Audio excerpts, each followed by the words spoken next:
Magandang araw mga kaibigan. Good news po itong pag-usapan natin mga kaibigan.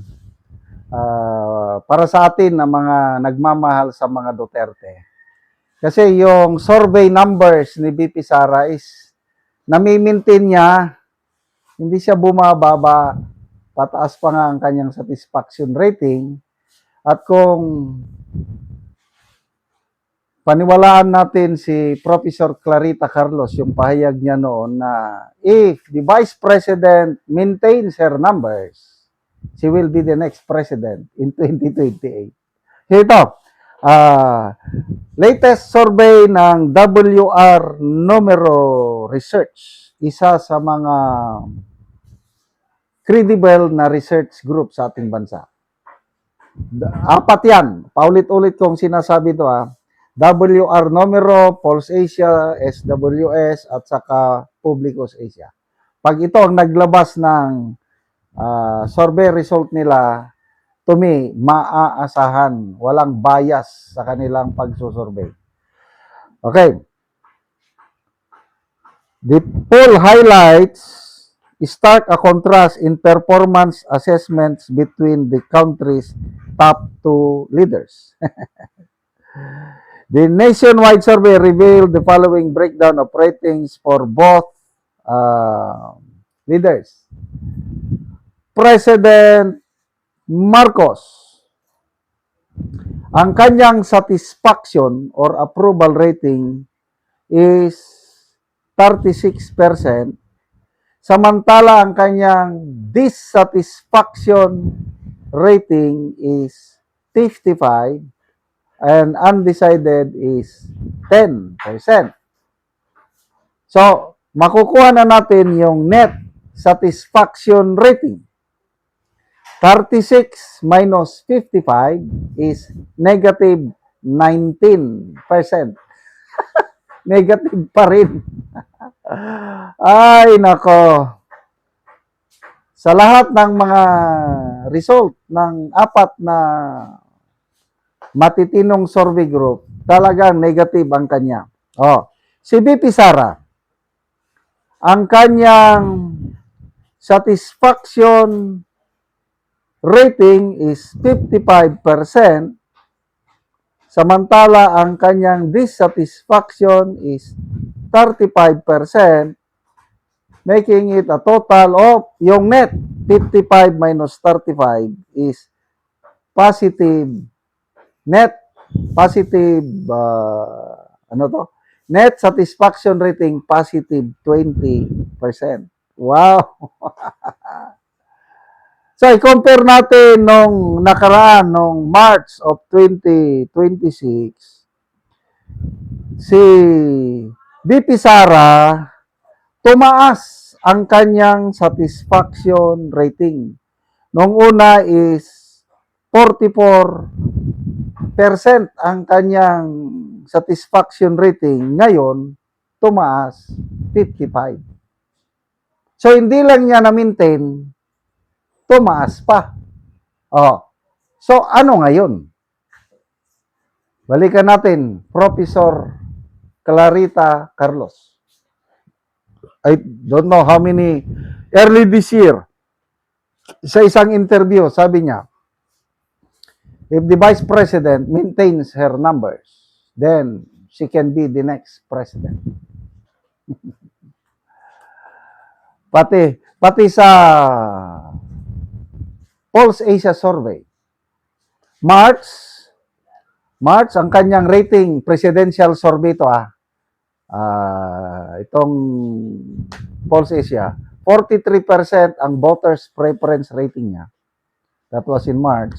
Noong July, tumaas, naging 49. So, ang kanyang rating, hindi lang maintain, kundi pataas. So, ano pa o sino pa ang makakapigil sa pagiging presidente ni BP Sara sa 2028 dahil nag-declare na siya ng kanyang bid. She will run for president. So ito na lang, ang naiiwan na lang is yung kanyang impeachment trial. Problema, ang kanyang impeachment trial, halos wala nang nanunod. Kaya makita nyo, wala na akong content tungkol sa impeachment. Anong mga content ko ngayon? Oh, yung mga viral issues of the day. Yung kay ex-congressman Brigadier General Romero, yung kanyang mga andaming awards na maraming peke. Plus si Auntie Claire Castro, yung kanyang paninisi sa mga guro na may mga guro daw na nagtuturo ng maling asal sa mga estudyante. Plus, ito ngayon, resulta ng survey, yan ang aking laman. Impeachment trial, kinalimutan ko na eh. Malala ko si Attorney Edward Chico. Sabi niya sa kanyang post, merong biruan sa caucus ng mga senators na ang isang senador daw nagbiro. Magbotohan na tayo. Wag na nating tapusin ang impeachment trial dahil wala namang nanonood sa atin. Nilalangaw na ang impeachment trial ni VP Sara. Kaya tama yung survey result na only one out of 10 Filipinos ang aktibo na sumusubaybay sa impeachment trial ni VP Sara. So, ibig sabihin, kahit anong gagawin itong prosecution, yung ginagawa nila, yung style nila na poros mga propaganda, yung mga conclusion of fact in law. Example, si Attorney Lorna Kapunan, sabi niya, VP Sara, napatunayan namin na siya ay scammer, na dapat mag-apologize, dapat ibalik niya ang pera, dapat huwag na siyang tumakbo sa 2028, mga gano'n ba? Plus other prosecutors, ganyan ang sinasabi. Sino pa? Nakikisaw-saw din itong si Congressman Abante. Nasaan ka na, VP Sara? Bumabaha, where are you? Nasabi pa niya na wala na, hindi na kasing sikat. Dati ni VP Sara, bumababa na ang kanyang kasikatan. Okay, sige. Good luck mga kongresista. Sana magtagumpay kayo na makonvict si VP Sara, but to us, wala nang makakapigil para makapag-presidente, maging presidente si VP Sara sa 2028. Salamat po, Professor Clarita Carlos. Malapit nang matupad yung inyong magandang prediction kay VP Sara. Salamat mga kaibigan sa inyong pagsubaybay sa channel nito. Nakakatulong kayo ng malaki sa tribong talanding ng Bukidnon dahil ang sweldo natin sa channel na ito is pantulong po sa tribo. Namimigay tayo ng libreng yero at pako para makapagpatayo sila ng mas maayos na tirahan. Panoorin niyo ang video na ito. Natabangan og yero, so muna ni ang iyang gipatindog nga balay nga pag-atupan ka. Pasalamat ani sa laban-laban.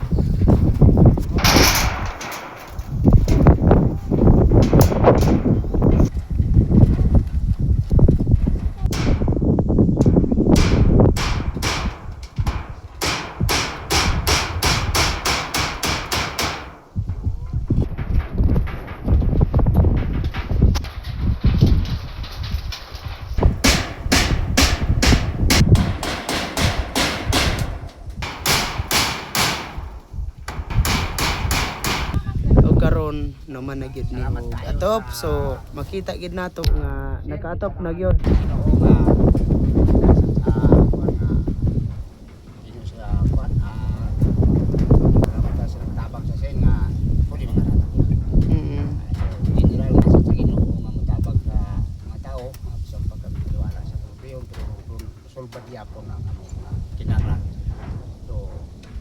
Isang pataliwala nga karon na ulan-ulan ang panahon.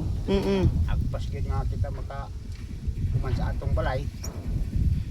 Mapasong ginamo ni nga nako nga kanon kumanon ang mama ayo sa among pagbuyo. Dili na kami ulanan. Salamat kaayo. Pilar do na pay mga tabang unta nga ihatag sa labaw ng pagkakahon pagkadugang. labi na ni share labi na gayud sa mga tao nga gigamit sa atong Ginoo nga makatabang sa atong mga kinahanglan. Salamat kayo. Salamat.